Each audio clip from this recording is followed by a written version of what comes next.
ঐ চশমা ঘূৰিয়া তই আজি মোৰ দোকানখন ৰখি দিছোঁ মই গুৱাহাটীৰ পৰা আহোঁ এই পূজাৰ কাৰণে পূজা দেৱা থৈ কপি আবো মই ব্লেংকেট এখন আৰু বান্দাৰ টুপি এটা লৈ আহোঁ তই কাষ্টমাৰক ভালকৈ চাবি আৰু কিবা নিবি আহিলি ভাল ব্যৱহাৰ কৰিবি হ'ব তই টেনশ্যন নলবি মই কাষ্টমাৰক চশমা ঘূৰাই দিম ঐ চশমা ঘূৰাব নালাগে কোনোবাই কাষ্টমাৰে বস্তু নিলি লিখিতত থবি ওকে হৈ যাব ই লিখিতত থবা দিলে নে কবা দিলে হয় বাদ দি দিয় হ'ব লিখিতত কমেই দিয়ে আৰু কিবাৰ পৰা দিয়ে শিখৰ লোৱা লিখিত ঐ মালপি জাকা আজি কি লাগব দাদা চাদাক কৰি দিছোঁ চাদা লোৱা লিখিত পাগলা লিখি নাই মালপি জাকা কি লাগব এই হাগি চলাই দিম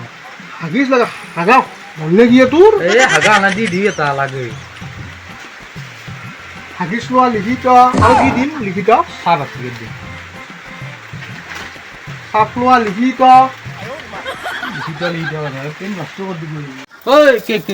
কি ৰাহি দিছে দোকানত কি